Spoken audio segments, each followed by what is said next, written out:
And we're live. Strong Com Podcast. Thank you so much for listening.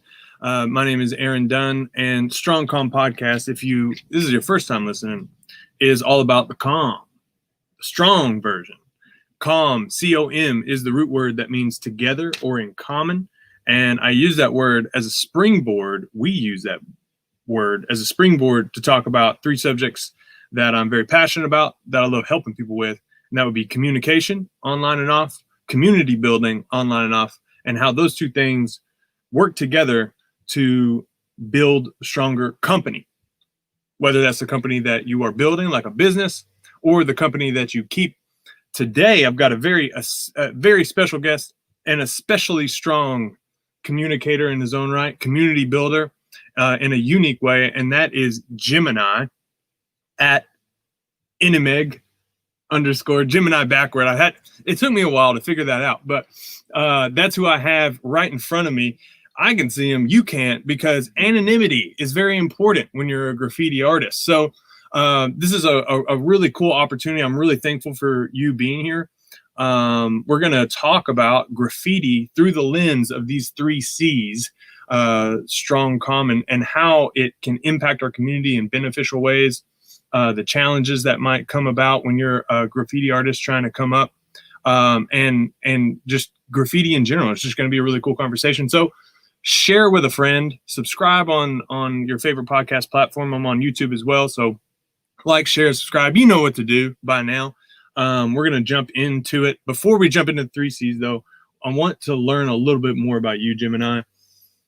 Tell the audience, the listener, a little bit about who you are and how you got started.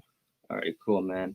So as a kid, I was always a bit artistic, I just see something on the wall, a picture frame hanging, I draw it and whatnot. And then it was about high school, junior year. My friend, he was always painting these names in class, just sketching out, just all these different names and whatnot. And then one day I was like, man, you know what? I want to go with him. I know he's out there, doing some stuff. So I was like, I'm going to go with him one day. So I asked him, like, hey, man, let me go out with you one night. And he was like, all right, cool. We picked a night, went out on the weekend. And so the whole point of it at first was I was young, just to be a hoodlum, just to go do something we probably shouldn't be doing. And then at that point, we get to the house, my friend's house. And then my friend's like, all right, pick your paint. And I'm like, wait, what? And then he's like, yeah, pick your paint if you're going to go out with me. You're going to paint. You're not just going to go out with me, dude. And I was like, oh, dang. Well, already committed, we're already here. So at that point, I picked my paint. We did this one wall, which I got to revisit this wall this year. So it was a really nostalgic feeling to know that I was the first wall I ever touched. But yeah, after that first night, man, it was addictive. We couldn't stop. We went out all summer long, every night that we could, at least, every night that we could get our hands on paint, Mm-hmm. So at that point, it was just all kind of downhill, and it stuck. So I never really just gave it up. Throughout the years, I've always enjoyed touching the wall, and until this year that I actually applied time and energy into pursuing it, a lot more. Yeah. So that's awesome. So like my interest in graffiti started, and like I've never touched the wall, I never like tried it, but as a kid, I grew up in a small town. And we had railroad tracks, and we had to go across the railroad tracks, to get to school every morning, and of course to get home. So there was always a train. Every week I saw a train, and then train cars. I mean, that's prime real estate. Man. So I was fascinated by all the different types of graffiti that you get to see, and the level of talent, and the level of risk, and the level of like, oh my gosh, they did the entire car. Yeah. Like they didn't do just 4 feet or whatever. They did the entire freaking car. So like I was inspired by that, like of how it's counterculture, how it takes absolute skill, dedication to make it happen. And as a football or as a hip hop fan, I don't always say football. As a hip hop fan, like graffiti is like. Now hindsight 2020, I was like, wait a minute, like that's probably the first touch of hip hop culture that I came across, and I didn't even realize it really at the beginning, But then you figure out that it's one of the core foundational pillars of hip hop, right? For sure. So that's kind of like my experience with graffiti, of just being a fan of it and just the idea of graffiti, right? So like what does graffiti mean to you? And you know, outside of like just kind of doing something as a young person and saying, oh, I can get away with it. It's like a, you know, high risk, high reward scenario. Like what is it that like fuels that fire and captivated you about the art form itself? Well, one thing that I really do love about graffiti, aside from, you know, other forms of art, is that, you know, we're out there risking our freedom, risking our time with our family, at times risking our life, considering like all the trespassing and going over places. You just jump on fence, you don't know where you're at, or, you know, you're just moving. So to sacrifice all that for just getting up, you know, at the end of the day, no one's paying you, you're investing your time. To me, I always felt like the truest form of art. You know, I'm biased in that sense, but no one's getting paid, you know, it's just for whatever purpose you're doing it for. And everybody has their reasons. In the beginning, when I was a younger kid, it was mainly just to do something, you know, just to do something reckless, just to be out there in the streets and whatnot. But as I get older, I find my mindset about everything just changing. Now I see it like as a strong tool to use to get a message across, to touch on relevant issues. You know, sometimes people feel powerless, like they don't have a voice, you know, their voice gets lost in the blur of everything else. But when you pass like a 30 by 50-foot wall, it's hard to ignore it, dude. You know what I'm saying? Yeah. Like when you see it, you're just like, oh shit, you know, like, and it makes you stop and pull over and take a picture and just kind of like admire it for a minute. So using it as a tool as far as getting the message across, I feel now is the important thing, is the way I see it. Just, you know, just my message and my voice and what I like to share with the world and the ideas that I have and the things I don't like or do like, you know, and all of the above. That's awesome. So when it comes to getting that tag, right? I got it's like a two-parter, I guess, question for you. So Gemini, that name, I'm sure people would be curious, like, where does that name come from, and why is it that you chose it? I mean, it's just always been like a super unique name, and like considering like when I'm out there, like it's alter ego me, you know, it's like Batman undercover superhero, just you're out there like a ninja moving with the night. So it was always just like a cool name. I kind of dig, you know, there's always like a double meaning to it. It's always like a two-way thing, you know. So I've always looked at it in that sense of duality, and I kind of liked it. So I figured, why not? And I could play with it so much, the lettering forms and the two eyes, and as far as like putting double names and just emphasizing on the Gemini itself, I really dig this. So, you know, that's what I stick to. And as a graffiti artist, you know, you really hold down that name. That's like essential. That's what everyone's gonna see you by. So if like someone went out one weekend and you're driving now, you can easily tell, oh, okay, he went down this street, he turned back around, dang, he killed the whole north side, and then came back to the bus stop. So you can kind of see their route and their activity on where they were. But you don't, a lot of these people you never even meet. You never even know who they are. Every now and then you get the network like underground and meet an artist and go out with him, and, you know, both y'all go out together. But for the most part, sometimes they don't even know each other. It's just like a respect factor. From where we're out, we're like, oh, we don't touch his stuff. But, you know, it's just, we move around each other. Yeah. That's really cool. It's the true kind of underground, right? Yeah. That's awesome. Another thing that I think about is like, you know, I come from the marketing world, right? So marketing and branding and how important it is to get your name out there, like how important that is. And, you know, that's the kind of magical thing about a train car, because it, you know, who knows where it originated, but it's going to be everywhere. You know, is it important for you to really like blow up the Gemini brand as an artist and communicate that like this is your work, kind of like you know, everybody knows Banksy, you know what I mean, but there's countless other graffiti artists out there, and I'm sure there's prominent ones that you're aware of that you can mention maybe, but like how far do you feel like you're wanting to go? Because like you said, like this is the year that you're really getting prolific about it, like you're not going away. No, not at all. And I mean, I've thought about that, and every week, every month is constantly evolving in my ideas about where I want to take this, you know, change. But I know for a fact that I want to get big enough to where painting could be a little more accessible and easier for me as far as my time. You know, I got work and I do this on the side. I invest my time after work. So a lot of the time, you know, there's things I want to accomplish that I really just don't have a lot of time to deal with.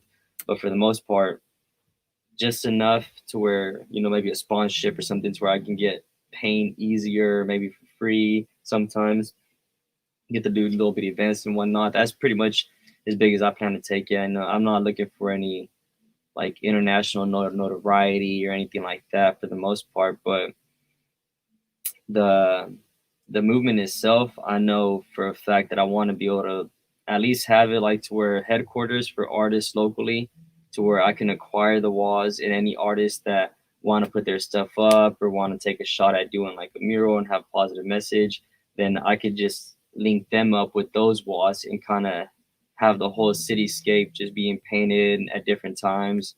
So I really want to have this as a creative outlet for artists to just be able to hone in on a local basis, you know, like no loops you got to jump through. It's strictly to the point, like, hey, final sketch, cool, here's what the owner approved, all right, this is the day you're going out there, and just we'll get it done, just to cover the city as much as we can, man. So I'm not going away and really pushing it pretty hard. So I mean, every week that passes by, every wall is a new experience that helps me learn how to do it better next time.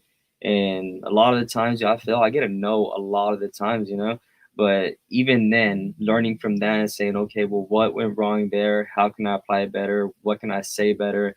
And sometimes, you know, just knowing nothing went wrong. Everybody's different. Some people just don't want you to paint their wall, man. Yeah. They don't dig it. That's understandable. It's cool, you know. A lot of people aren't gonna like it. Yeah, yeah. So let's get into that here a little bit of just like the challenges there might be. We do have one comment, so shout out to the listeners, to the watchers of Strong Com. I know you can't see Gemini, but you can't see his walls around town, so be sure that you're on the lookout for him. Definitely follow him on Instagram.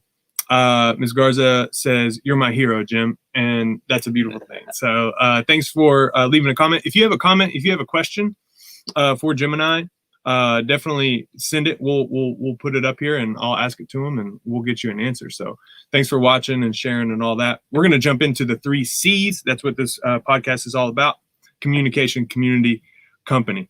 So and also one thing I didn't do is I do want to pull up your I want to pull up your Instagram so people can actually see your work as we're talking. So I'm going to do that real quick. Let's see, share screen, Chrome tab, boom, share. All right. So now you can see some of the work there. Let's see here. So there we go. So now you can see Instagram, Gemini's Instagram here. If you want to check out more of his work, these are just some of the examples of work that is out there. I mean, as you can see, it's high quality, unique stuff that's all around Tyler. I really admire your work, man. It's really Appreciate that, man. So yeah, let's jump into the communication aspect of it. And I'm gonna pick one to like leave it on real quick. So let's just do this. Oh, it's not gonna let me. All right, we'll fiddle with that later. But all right. So first C, communication. One thing along this subject about like graffiti, right? We're gonna go broad and then we're gonna really hyper localize. Okay. Right. So like with communication, graffiti as an art form, like you said just earlier, some people just don't dig it, but some people really, really dig it, right? So like, I guess, how do you think about communicating your ideas, like you mentioned, and maybe you can hint on like what kind of grander vision you try to impart into your work, if you were to help, you know, people understand kind of where you're coming from a creative aspect, and like what messaging you want to get across. Because like graffiti is really interesting because you have a skill set that you can transfer like really powerful messages to someone, like with paint, but it's also confined in that name. like you said, like the double, and for Gemini, it's that double meaning. Yeah. So coming from a poet, I'm a poet, so double meaning is like, it's, you know, I love it, right? Yeah. So like when you're brainstorming an idea, like you're always trying to, I imagine, reinvent like how you present yourself. So like take us into that thought process of like, okay, I'm gonna hit this wall, here's the wall. Like how do you decide like what creative direction to go with any given project? So each wall is different in a sense to where the shape of the wall is different. Sometimes you have a little ledge sticking out here, a little corner piece that's shorter, it gradually gets tinier and more slanty. So that always goes into account. So it'll depend on, like, sometimes I'll have sketches already just backed up. And like I'll pull one out of the archive and say, you know what, this would be good for that wall. But I know that as of lately, I've been just doing my name, doing just regular walls, I'd say, because I couldn't start off strong with just so much political messages. Like I couldn't just come on the scene like super strong with all my radical ideas, my political messages and whatnot, because it would have been a bit too controversial at first, and then the seed being planted would have been like, I don't know. Yeah. So I feel like right now I'm at a point where I can put up a wall with like a strong message and be a bit controversial about it without getting so much resistance. Now, that's where I want to lean on now. I feel like when I get a wall, I'd first say, okay, well, what area am I in? What's the demographics like? What message is going to pertain more to the people that live in this community, as opposed to just, you know, taking a message that really doesn't relate to those people or anything at all and just putting it right there in their neighborhood. And then everybody has to see it every day. And they're like, yo, where does this come from? Like, who is this? Like, we don't dig that like at all. So I always take that into consideration, saying, you know what would be cool, like, for the people here? Like, what would they dig? You know, what would the kids dig? Like, what would be something that I could do in my style that also benefit like the people here? And I always take that into consideration doing my wall, man. So like I said, lately, I've been thinking more about diving into some more spiritual aspects of painting. So like the messages are super spiritual, and also, you know, they're relevant to what's happening today, all the issues we're faced with today, kind of touching on that a bit more. And anytime you do that, you know, it's always a perfect wall, because anytime you put up something where half the people aren't gonna like it, you always have to worry about it getting painted. Like I've had walls where people come get painted, throw it on over the wall just because they don't agree with the message or anything. So that's always taken into account.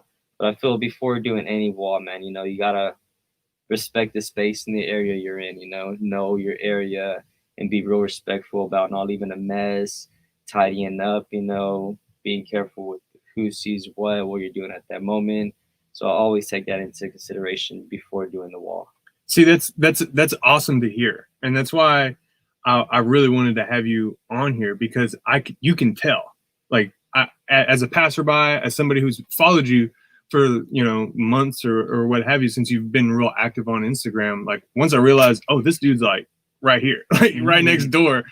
I can tell that you really you do put so much thought into it, and I think that it's a misconception sometimes with graffiti artists from the public sphere that like this guy is all he's caring about is like putting his name up, and has no regard for, you know, what is actually going on, you know, in our community, you know, and that's so important. You know, that's an important consideration to make. I mean, marketing 101 is know your audience, know what message, you know who you're going to impact with your message first. So like that's a lesson you can take from the podcast if you're not taking notes already, you know. But at the same time, it's like it's also like refreshing to hear that, you know, in the counterculture of graffiti work, that is an important consideration for you as well. And I feel like that's a big responsibility as an artist, you know. Like a lot of people, like let's say in any platform, given the fact that you're a celebrity, whether you're an athlete or any level at any height of whatever attention, you know, like what you're saying and what you're doing, people are really going to soak in, you know, and some people are going to be inspired by it even maybe. So it's always cool to give out something positive. So when people see, you know, they're like, all right, cool. Well, you know, I can get behind that. Like, I feel like when I came into the scene, I jumped on, kind of showed everybody, hey, check this out. Look what we can do. Look what can be done. And now that, you know, everyone's like, okay, cool, this can be done. I feel like I'm at the point where like, all right, now let's say something with this, you know? Like let's start saying some stuff. And that's always been the main thing with me, man. So yeah, you hit it right on the money. Like all these things like go into play, and I feel like have a misconception that, oh, this is just some hoodlum, this is some gangster out there. And movies had a lot to portray within that. You know, you Yeah. always had a cholo with the spray paint can. Like they think the gangs are the same as these people, but Yeah. there's no affiliation whatsoever. So I mean, in order to take that and just kind of show people, hey, look what can be done. Like, because as soon as you start adding illustration, like then incorporate your name within it, and you have several subliminals in there, then it becomes hyper complex. Where it's like, hey, we're gonna sit here for a while, let's break this thing down. And then throughout that, you can get like 10, 15 different messages from it. And that was the goal at the end of the day, you know? So that's super important. I feel like every artist should hone in on that and use that to their advantage to say, hey, well, what can we say here right now in this space? Yeah. Love it, man. Love it. And, you know, I think we might circle back to like the first C here with communication, because I mean, the way the podcast is set up and just the way it all interlinks, you know what I mean? Like all these things kind of interlink together. So the transfer to make like a hard switch into the community aspect, it's like Tyler specifically is definitely warmed up to the idea of public art on the side of buildings. It wasn't just, I mean, 2-3 years ago where you wouldn't find art anywhere outside of a gallery, outside of Tyler Museum of Art, you know, in that kind of the fine art academic, you know, level. Like that's where the art exists, right? Whereas now, you know, in 2020, I mean, there's murals on breweries, there's murals on city walls, there's art, you know, being created all the time. And I think the Keep Tyler Beautiful board, they're trying to find more artists for another particular wall downtown. I don't know how many artists, but there's a few city sponsored projects to get these, you know, to get more art into the city. So that's got to be encouraging for someone like you. Oh, definitely. You know, it's just cool to see, because at the end of the day, that was the whole goal, man. Like at one point it was like, God, we have no art here. You go to Houston, Austin, Dallas, you know, you're presented by giant murals and you're just in awe of the whole thing. Like they utilize the cityscape and the walls there. I mean, a lot of other cities have huge events where they have artists come in from all over the place. They have the whole city pop in, you know, vendors, and it brings tourism. That's more taxes. People stay here, spend money here. Mm-hmm. So it's a good thing. And I really like the fact that, you know, the city is getting a bit more involved and trying to do their thing with it, because I looked at it in a sense of like, you know what, well, why wait for it to happen when I have the capabilities to make it happen myself? So at that point, it was kind of a mindset to like, you know what, I'm taking over the whole scene. Like at this point, you know what, we're doing this. And that was my mindset. You know, I was at it like super hungry. I wanted it bad for years now, but I never just actually committed to it until this year. I gave it a shot. Like, you know what, like we're gonna take over the scene big time. So collaborating with several other artists in the community has been great. And luckily, man, I've been getting walls like quite a bit. And the north side and the west side, I say, is rich. Like Gentry, Hillside, super rich with walls. Like so many walls that could be utilized in that space. Even around downtown, so many abandoned buildings that have been sitting there for 10 years, not doing nothing with, and people take pictures there anyways. Yeah. So to be able to go there and say, you know what, well, let's spice it up a little bit, bring some life to this place, everybody will pretty much enjoy it. Yeah. Yeah. We talked a little bit before we went live about, you know, some of the challenges and the pushback, because, you know, like it's important that, you know, so we see that kind of cultural move, that shift of how people think and think about graffiti and public art and art on walls, you know, in a permanent, you know, spot. So that shift is slowly happening, but inevitably, you say, you know, it's way different things. Like I'm a muralist, than to walk in and say I'm a graffiti artist. Like this is where I come from. Oh yeah. So like talk a little bit about that. And this is kind of, you know, we're switching back to communication, but like talk a little bit about those challenges and like how do you start building these relationships and get yourself into the door so you can showcase this different side, this subculture within the art community? Well, I made a lot of resistance a lot of times. Like you said, as soon as I start off, like sometimes I just say street art as opposed to graffiti, because the second you mention graffiti, it's all of a sudden like a wall that's put up, and people are like, oh no, no, no, no. Like, I don't know what the city would think of it. And a lot of people are misinformed. Like, they don't think they can get something on their building and get in trouble, not get in trouble with the city. I think anything that goes up, it has to go through them, but it's their private property at the end of the day. So I've practiced a lot of the times before going to a person where I know there's a location I want. I'm like, I really want that wall. I'm gonna go and talk to this person. I'll practice like what I say beforehand. But a lot of the times you get there and you feel the person out. And sometimes, a person is real old school, like straight to the point, and you gotta wing it and just tell them why you're there. Like, hey, I'm here to do this. And a lot of times the first question is like, well, how much am I paying for? It's like, no, dude, you're not paying anything. So that helps me get in as well. Because when I say you're not paying for nothing, look at the work I've done. This is what I plan on putting up. Like, oh, well, cool. Then at that point, it's like, all right, let's hear it. But there's a real big stigma with it that comes along associated with it, is that, I should be a gangster. I should, have all these things and whatnot. But I mean, I embody at the end of the day. I don't ever sit there and say, oh, well, no, I hear you, man. People shouldn't be doing it. I'm like, no, dude, that's where I came from, Like, that's how I started art. Like, I came up in the streets illegally, and I would never disparage that. Like, without that tag, or without those throw ups, I would never get to a point where I can piece up like this and do your mural. So I get that a lot. People are like, oh, I love these murals. I love this going on. I just hate that tag. Why do you have to do it illegally? Why do you do the trains inside of the buildings? And I'm like, oh man, if you did it, you'd understand. Like, like I couldn't just jump on the scene, call myself a graffiti artist, do a couple murals, and get some respect. Like, without putting work in, you're not gonna get no respect. You couldn't even, people would laugh at you in this underground community, So I really like the fact that as of lately, people are okay with it. Like, hey, you know what? I dig it. And the more and more walls I push out, the more other owners are like, you know what? Yeah, I like that. I like what you're doing. Let's go ahead and do it. And I would say, though, real quick, that it's easier to get walls in the north side than it is in the south side. I could imagine. 100 times easier. Anytime I'm anywhere in the south side, is so much more resistance. You don't even get halfway through the door to talk to the person you need to be talking to.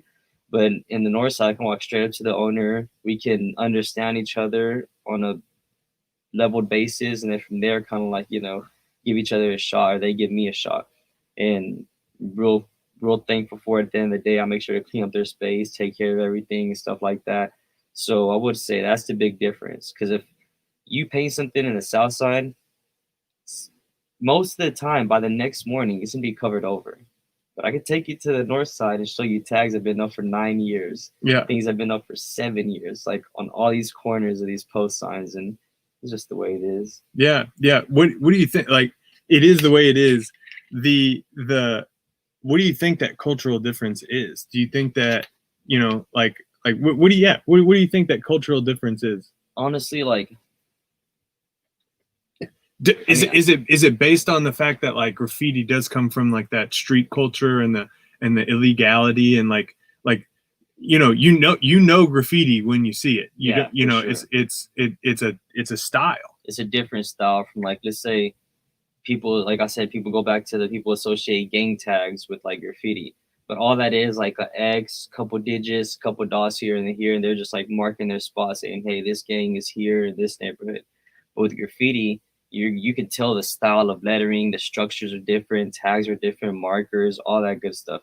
And honestly, I'd say that the whole distaste for it really comes in the fact that, it's from the street and it's illegal. People like to substitute legality for morality.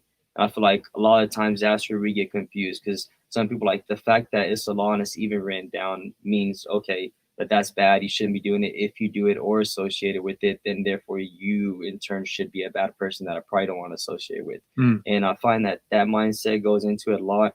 And at the same time, every time you're more poor or you come from nothing, you're like a little more resourceful, you make something happen. It's always like this weird thing. We've always had it, man. Whether like it's like the nobles with the peasants and the kings and queens times, or even today, right now, you can even apply it to that. It's like a reoccurring thing throughout civilization. And it's always that first step right there, like, oh, well, this person's poor, or this person, that's that kind of art. They come from that side. Yeah, you're on that side of town. And it's just, I would say that this, in the most impoverished communities, you find that they're mainly minorities, so you already have that struggle right there, having to come out, make a name for yourself and try even harder and put in double the work, because no one's going to give you this opportunity. You know what I mean? So you kind of have to take it, be a bit aggressive, but at the same time, network and just be respectful. I always say, as long as you're genuine and you come to people with respect, they're going to reciprocate that back. And if they don't, then move on. It's like there's plenty more walls, plenty other people. Like, you just don't associate with that. You know what I mean? Yeah. You always want to dig with people on their same wavelength, the people that are, pushing just as hard as you. You just surround yourself with those people, and those are the people you want in your corner. Yeah, most definitely. Love it, man. We got some more comments on here. Thank you so much for sharing the comments. Real quick, let's see. Cynthia Garza. She says, "What's your favorite wall you've done?" Oh man.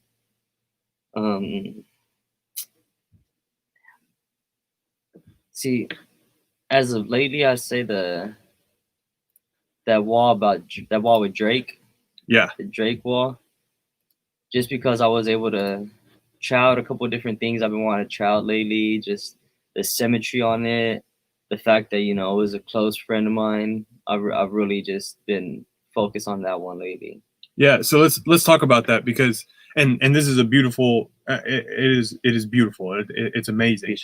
And this is the absolute expression, I think, of strong calm in a community when you layer all these things on top of each other: the communication, the community aspect, and how it can positively impact our community in a really significant way. So if you would talk a little bit about your relationship with Drake, because I'm sure people don't know, and that kind of thing, and like how this kind of came about, this idea of, Oh man, I met him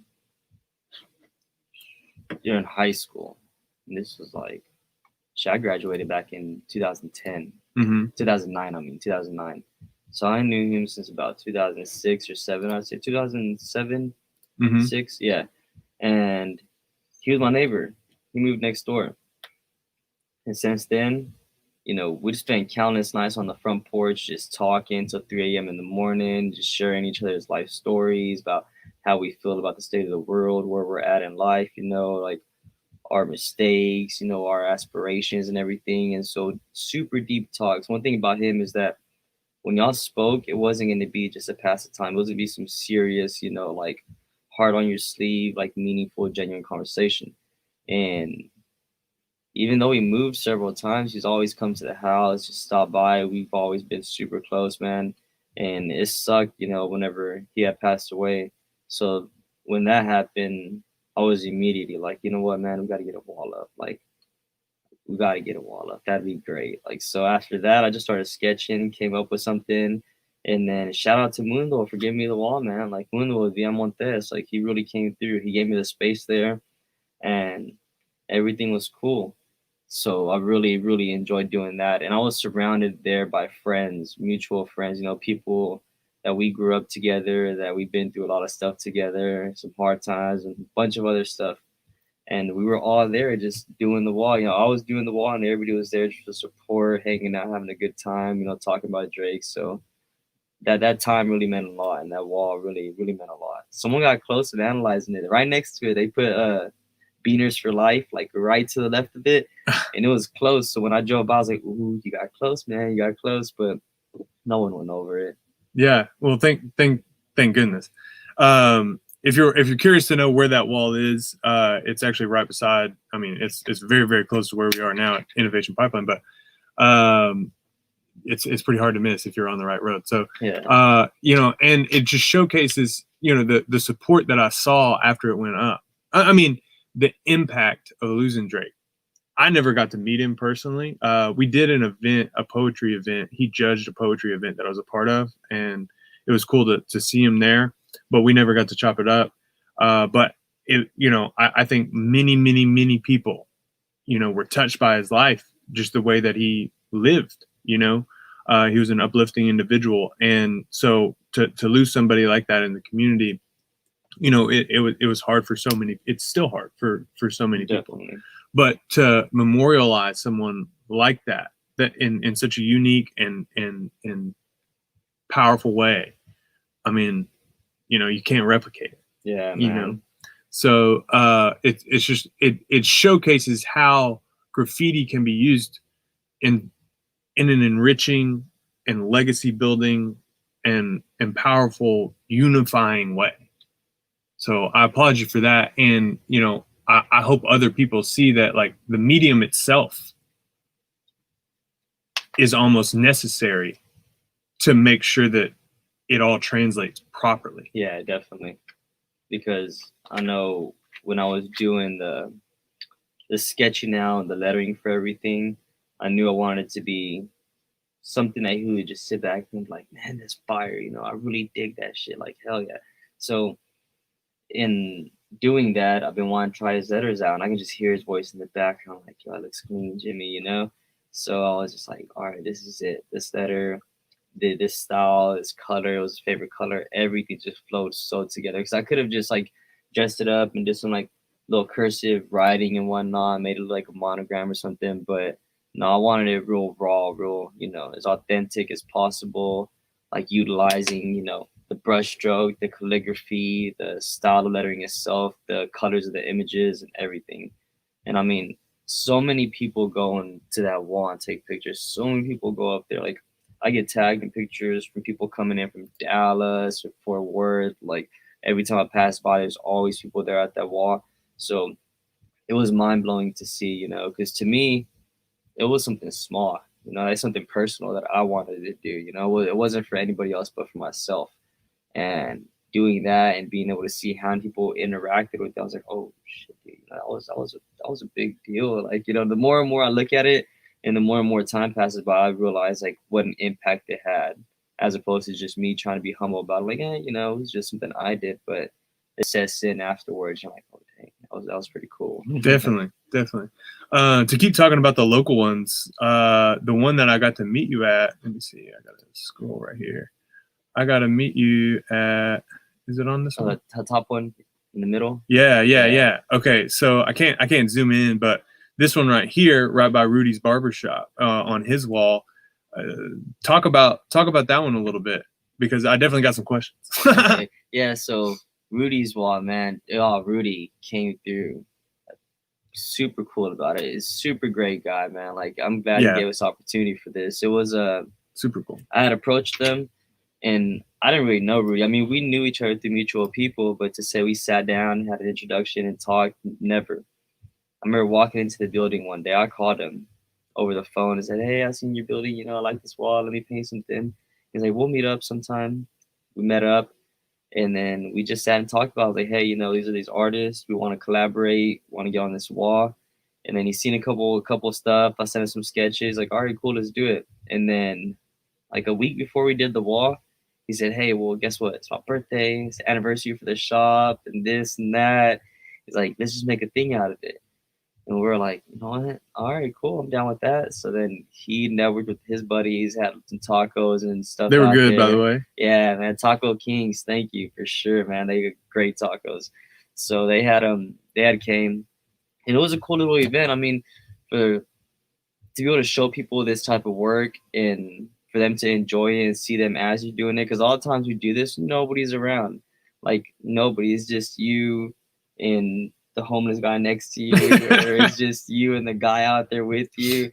So to see everyone out there having a good time was really cool. So it was assuring to know that when we plan to have another event and hopefully bring in more vendors, more people, tidy it up, have a little more time to plan, then it would for sure, be a great outcome. Even this outcome was super great, and Rudy was for sure super awesome, man. So one question I do have is like the characters up at the top. Oh, okay, yeah. Like what? So I don't speak Spanish, and I haven't had the time to like, So the characters. So who are those guys, and like what are they saying? Rudy wanted those characters up, and they come from an old Spanish TV show, like an old Mexican show. and every kid and every Mexican knows those characters, and the show is super cool. You know, it touched like a lot of life lessons and principles. You know, how to take like friends, stuff like that. So they wanted them up there, and we just incorporated it within the piece, and that's whenever that came to be. So it was cool, you know, to incorporate those characters because I always loved illustrating too, but now I do like letters and whatnot. So to be able to morph those two, like I'll do it anytime you give me a chance. Like I'll throw an illustration there, center it, have it playing with the letters and whatnot. So the fact that we got to do it on this wall was super cool. Yeah, yeah. Uh, it's super sick. And then who are the other artists that collaborated with you on it? Okay, the other artist is From do from left to right, so just in case. From left to right. First one is Exact with T2C, the crew. The one to the right is Image with T2C. Then is me, and then on the far right is Brian King with IWK and T2C. Those are all the artists with their crew affiliations. Dope. So like one thing that comes across, like, do you have any quick like maybe we can do some quick tips real quick, because you know over time after you pay attention to walls enough, you can start to read them better, especially you know for the more technical stuff. Definitely. But it does take a trained eye to really get it, you know, sometimes, which is good. That's like part of it, I think. So do you have any kind of like quick tips for somebody who really wants to see a little bit more, that you know they're saying, well, graffiti's kind of cool, like I like them sometimes, but also it's hard to read them sometimes. So like do you have any, you know, maybe for the South Side, you know? I'd say that it all depends, man, because like you have some artists like their style is just like off the bat like crazy already, just this wild style. So it really takes a lot to break the letters down. Like, okay, I see the K coming in, this kicking back in over here. But I'd always say, so if you see the piece up, you'd see the piece, the burner, whatever, look anywhere around it, you're gonna see the tag. Mm-hmm. Most of the time the tag is more legible than the piece is most of the times. So you'll be able to see the tag and like, okay, that's this artist, I'm gonna look out for him. But they get complex. Like, let's say you're going out there, you only have 2 cans, you're gonna hit burners all night. To where what's the burners? So you have a tag, right? And that's like a single stroke, like 1 can, hit your tag with your name or a marker, and you just hit the tag. And then you have a burner, which is 2 can, like 1 can, just the cans, and it's just simple bubble letters. You know, the structure still flows, but you're just throwing your name up in simple letters, like one color filled in, one color outline. You know, maybe a shadow just in and out. It's meant to be like, get to the spot, less than 2 minutes, I'm out of there, and on to the next place. And so if you're low on paint, you don't have money, you'll just go out there and do burners or catch some tags or something.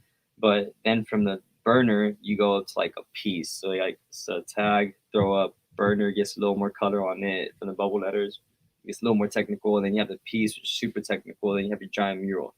So you'll go around town and you might see someone's name like in this fat chisel tip tag in one style, and then they'll be down the street with a mop, which is just dripping on the tag, and then you might see them with like a throw up over here on this building. So you'll be able to see all the different styles from the same artist. So I mean, a lot of times you'll be able to read it legibly. You just have to find the rest of their work. And I always, if I'm out of town or Denver or somewhere and I see the artist, I typically always put him on Instagram and find him. I'm like, yo, I like his work. Even right now, there's a lot of artists that I've been following since Instagram first started. And you see them transition from doing this illegally, like hardcore, getting a lot of notoriety, and now getting sponsored or getting picked up by like Monster Energy and saying, hey, this Breaker Road record, just paint this building, we're going to fund everything. And so they're getting picked up by clothing companies. And I mean, all within their right too, because every time all these businesses want to market and advertise, they use graffiti. And then like, where's the artist at? So it's like now, like I love what the Seventh Letter did. They're saying, you know what, we're gonna capitalize on this. Like we're cashing in. Like we'll do the work since they're gonna replicate it anyways, and we'll get paid. No sense in having people rip us off and bite our stuff like H&M. They've got in trouble for that. You know, using other artists' work, putting on their clothing, like lawsuits come into play. But yeah, man, I would say that this is definitely definitely a thing, like breaking down the lettering. My bad, I got super sidetracked with that. No, You no, asked you're me, good. like, You're good. No, that's why I asked the question.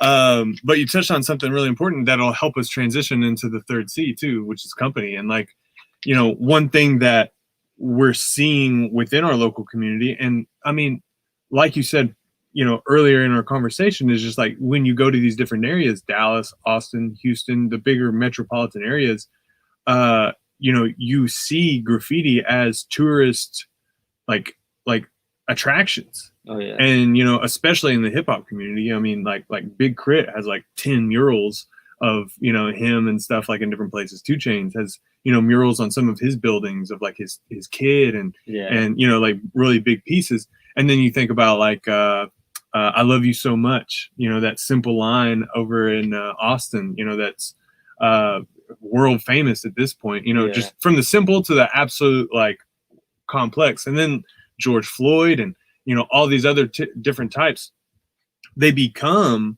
sources of revenue for businesses because it attracts it gets people's attention and gets people taking photos. And then the Instagram culture that we live in, everybody wants their photo around this art piece because it kind of like it says something about them, but also like it builds that community, right? Like of like, hey, this is who I am too. definitely. So like talk a little bit about that, because we're seeing it more often in our local community. How can graffiti and art like this on walls in the public sphere on the side of businesses help get those, build those businesses? I'd say that through recent experience, even like at Rudy's wall, we still talk to this day. You know how everything's been going. He tells me about people been stopping at the wall, and he even said he's had a lot more people stop in. So it's been beneficial to his business because every time he's out there, people are taking pictures, and you're already there. It's like, what's around here? Like, is there anywhere to eat? Like, hey, what is this building? Mm-hmm. Oh, it's a barber shop. Okay, cool. Next time my brother mentions something, hey, dude, go to Rudy's. So it brings more business to the place for sure. And I feel this be a super useful tool for businesses alike, especially, in different parts of the community, because you put up a wall that a lot of people gravitate towards. And especially if like you want to target a specific clientele, a specific demographic that's going to pertain to your restaurant or what you're selling in the area you're in. And if you get like the right wall up, then oh man, like people just flood the street. And you can even work with people, like say, hey, let's put up this mural, and for every person that takes a picture with the wall and like tags restaurant gets like, free taco or something. That way it just like pushes it out there more, so people visit that wall more. People like, hey, what's here? We're already here. Let's get a bite to eat. We're already here. Let's just get this. I need something from this store. So it definitely does help bring more business, bring more traffic to at least people seeing your store. And if you have people like 100 people passing by throughout the week just because of the wall, let's say 10 of those people stop in. I mean, those 10 people that weren't going to stop in before, because there was no wall there that brought them to that location. Exactly. So I'd say it's just a super good tool. And I mean, it's a win-win because a lot of the times if the shop owner or the business owner has a specific message he wants to incorporate or she wants to incorporate, or like an illustration, you can always make it happen and squeeze it in there. A lot of times people compromise. They say, okay, cool, like we'll give and take, like your name here, that, all right, we can do that. Yeah. So it's super awesome to be able to collaborate with people like that as well. Yeah. And you're able to kind of be a vessel for that business owner to showcase like what they're about, through kind of your lens and through your hands. And before even going into the business, like get a feel for the atmosphere and like fill them out. Like you said, you already just passed by and like, you know what? I dig that. Like, all right, cool. So you feel more comfortable going in to know like they're probably like-minded or they like have the same interests you do. Yeah, exactly. And like it kind of goes back to something you said earlier, which is respect. Like how important that is in the graffiti culture of like, you got to earn your stripes a bit. Definitely. And, for somebody to come into your business, you got to earn their trust. You got to earn their respect. You got to earn like, is this business for me? Is it going to communicate to me? Yeah. And what way to do, like, what better way to do that than with art instead of an ad. Yeah, for sure. You know, awesome, man. So let's see if there's any comments. Long live Drake. Yes, totally. Thanks for the comment. Awesome, man. I think I touched on everything that I wanted to touch on. Let me like look at my notes here that I haven't looked that I haven't looked at yet. You could look at that. I was just gonna mention something also. Yeah, but this year, man, like I said, I've been through a bit. Sometimes walks go super smooth to where I wasn't expecting it. I got like 2 walks in one day. When I'm off work or it's raining, I'll just drive around, stop in, ask them like, hey, can I make this happen?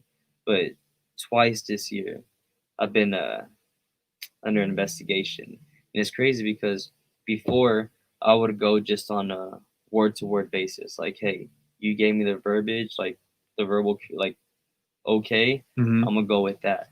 And that's probably not the best way to do things. Whenever the police show up, man, you're just sitting there like, yo, like, I had permission, man. Like, we'll show. No, like, I'm good. Like, that's probably not the coolest way to go about it. So one occasion, the wall that I did with there was a person doing a giant drip tag, and it said Gemini. Like, it came down the wall. Oh yeah. The Carlton Hotel building. Yeah. So right across in the Foundry, I had did a. Yeah, I'm glad you. I'm glad you brought that up. So like, yeah, let's talk about the legality illegality thing. So okay. Yeah, continue. So we that's the wall you're referencing. Yeah, I did that wall, and it was crazy because before I had even did the wall, like I went through everything to make sure it was kosher. Like I sent the police department, like printed out aerial view of like where I'm at with the arrows pointing to it, the address, the owner's information, her number, like my information with my phone number. I gave them the time I'd be out there. The cops even showed up because someone called the cops, and they showed up, left, everything was cool. But I think what happens is that whenever a piece goes up that even strict, like remotely resembles any type of graffiti, then the city's gonna get a call about it. So if they call and say, hey, there's some graffiti over here, the city then goes, okay, cool, well, let's call the owner and find out, if they had permission to do it, then that's their business. But if they didn't, we'll go and paint over it. Well, I don't know how it happened specifically, but the point is, like, that owner from that business, they gained permission, ended up saying she never gained permission. Oh no. So then now next thing I know, a detective has a case, and I'm just like, oh man, should I be worried? Shouldn't I be worried? Like I got all my text messages, but still it's thousands of dollars to even go into court to prove that, and that money could really be allocated somewhere else. Yeah, a lot totally. better.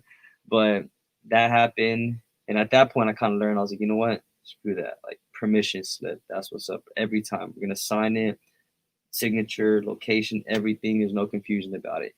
And then it worked. One time I was over there by had a Beetlejuice wall across in the soccer field at Hillside.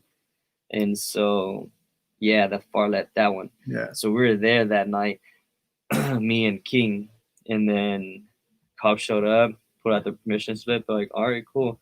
And I was like, yeah, this is what I got going on. Like, we're not really too worried about it, dude. Like, we're busy. So we just want to make sure you got the paperwork. All right, we're out here. And I was like, oh, perfect. That was smooth, So that happened. And then the next wall I went up to this guy. Okay, so if I like the building and there's no owner around, like no one, I'll call it city appraisal district.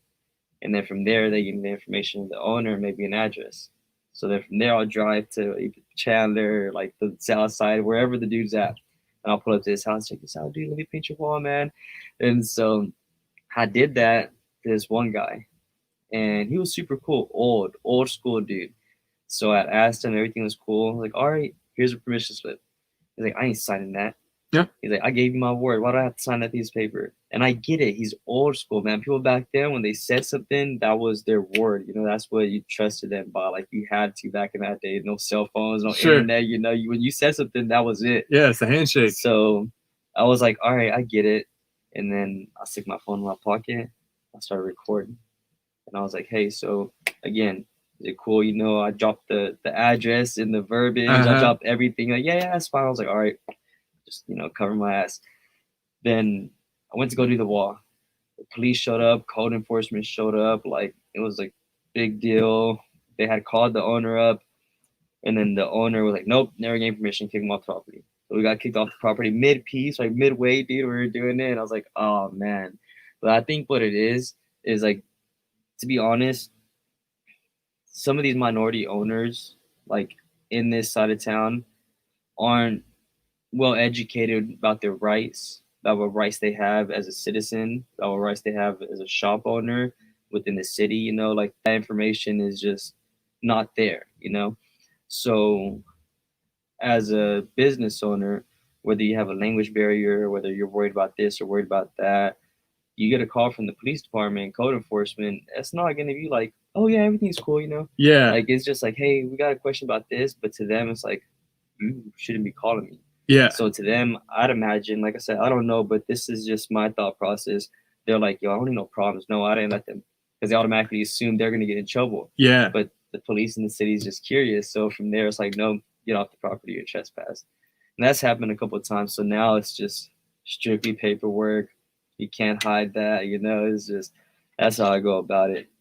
So I've been just going about it legally, doing laws, but then charges, man, it's no joke. Like no investigation is worth. The second you hear that, like, oh, you're being investigated, like, oh man, yeah, I gotta get a lawyer. Like you're just waiting for it. Like money's flying around. Oh, it's crazy, dude. Yeah. So one question that I had in that is like the success of a graffiti artist. It's like the success would be being known and also not getting caught. Yeah. And not getting caught up, you know? So like you mentioned it's not worth an investigation, but to some extent it is worth, like doing it. It is, if you keep doing it, like obviously it is worth it in some degree. So like it's high risk, high reward. So like at what level do you, like, how do you keep that balance of, hey, I know this is going to be risky, but if it pays off, if it works out, it's going to be good. You know what I mean? So like, how do you balance that, like in your own head and maybe even in the moment sometimes? See, I always calculate the reward versus the risk.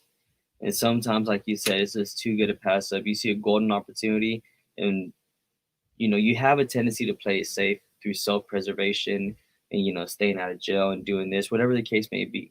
But there's times where it comes where, like I always say, if you feel it intuitively, like if I feel it like with my gut, oh, I'm taking it. Like it doesn't matter what, like I'm going for it.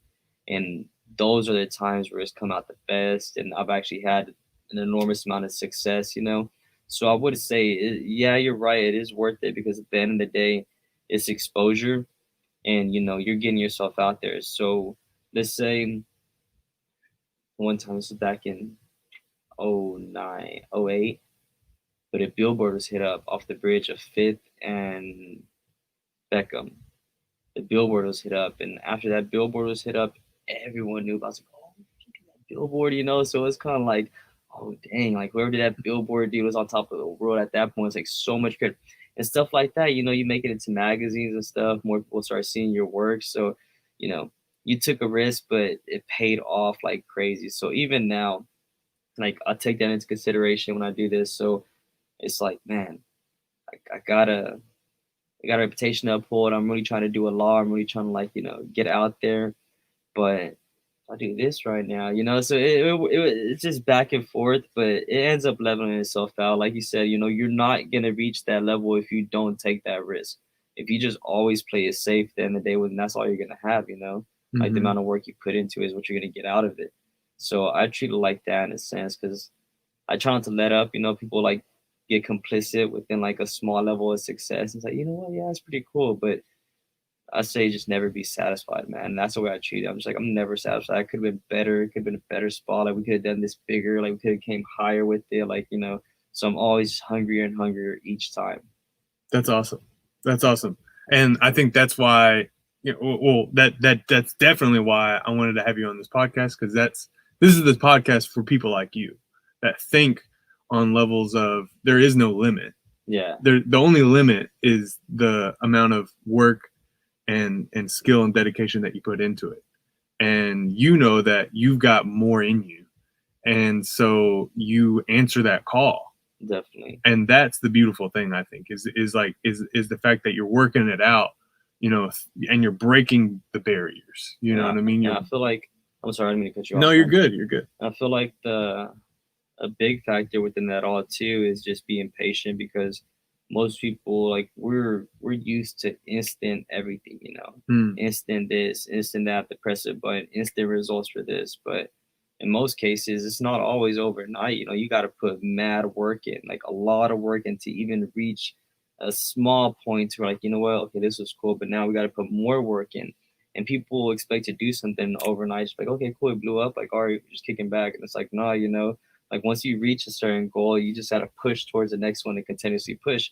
So it's like that, man. No days off, pretty much. And I never get discouraged. At first I did, but I realized, hey, it's a slow process, just keep at it and it'll come to fruition, and eventually it'll flower and you'll be able to get a little bit more out of it. So as it stands right now, every time I even go out to ask someone about a wall and they say no, I don't get so much discouraged, because I'm like, you know what? Like, that was a step towards this goal. Went out there, asked someone, that's one step. And all these steps are slowly going to work towards a bigger goal and allow me the opportunity to maybe one day get paid, maybe one day not have to buy spray paint, so I can just do this, with sponsored paint, or like, something like that. So whatever comes out of it at the end of the day, but I know for sure, like, continuously building on it, not giving up is for sure key, man. Not getting discouraged through it all. Yeah, man. Thank you so much for being on the episode, for being on the podcast. I think that anybody who's in any realm of communication, community building a business, can learn from someone like yourself. The lessons of, like, reverse engineering a location, reverse engineering your audience, and making sure your message is right, making sure that not only the message is right, but that it can actually build a community and, like, resonate with other people, and really, so to the degree that you identify with it.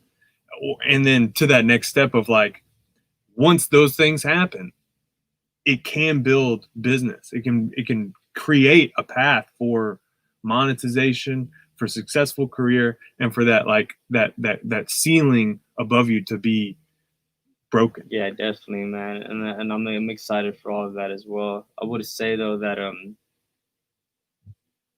also, just, I don't want to leave anything out before we you're good. Unplug, but as of lately, I've been seeing this more and more as a way of, like, being able to understand each other. Like I said, with everything going on in the world now, like, we're just so split and divided between this mindset and that mindset, or this and that. Mm-hmm. But at the end of the day, being able to realize the similarities in one another and saying, at the end of the day, we're all humans, so let's connect with that. You know what I mean? As opposed to, well, you're this, so they put this little wall up and this barrier here.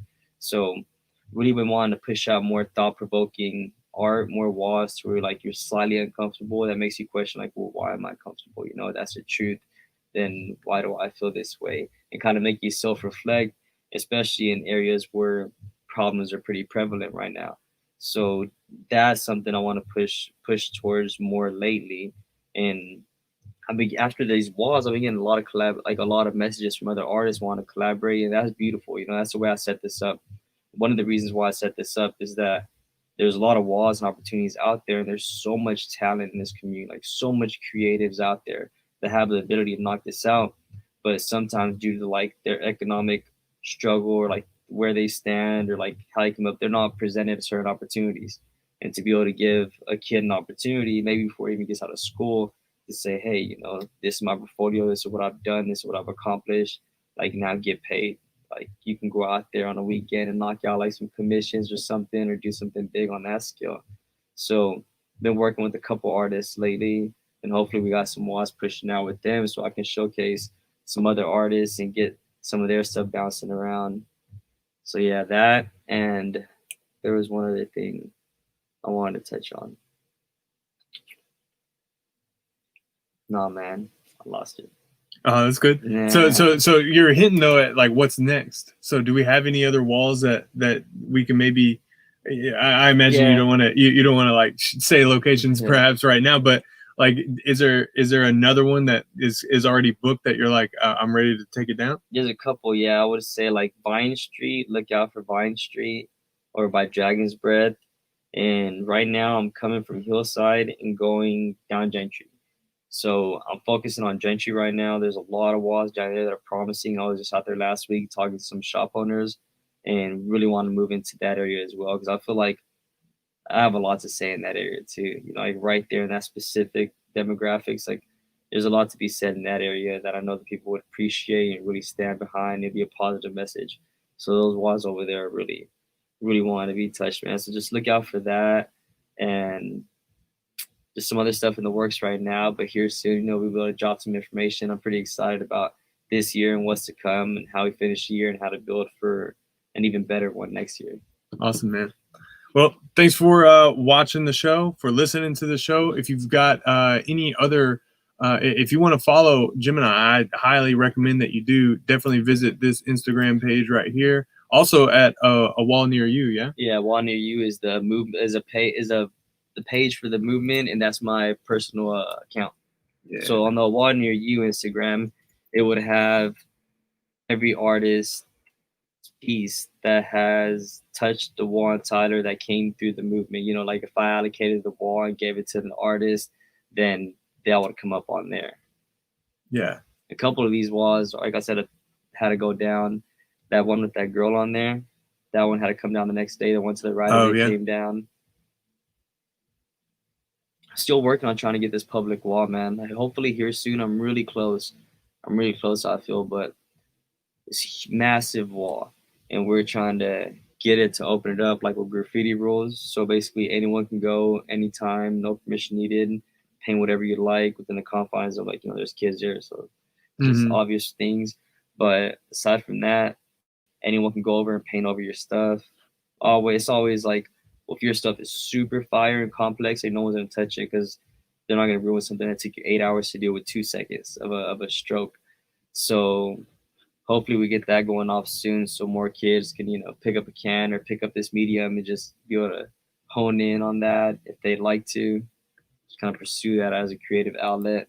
Yeah, love it, man. Awesome. Appreciate you for having me, man. Yeah, of course. Like, share, subscribe. Go follow my friend Gemini, and we will see you next week. Peace.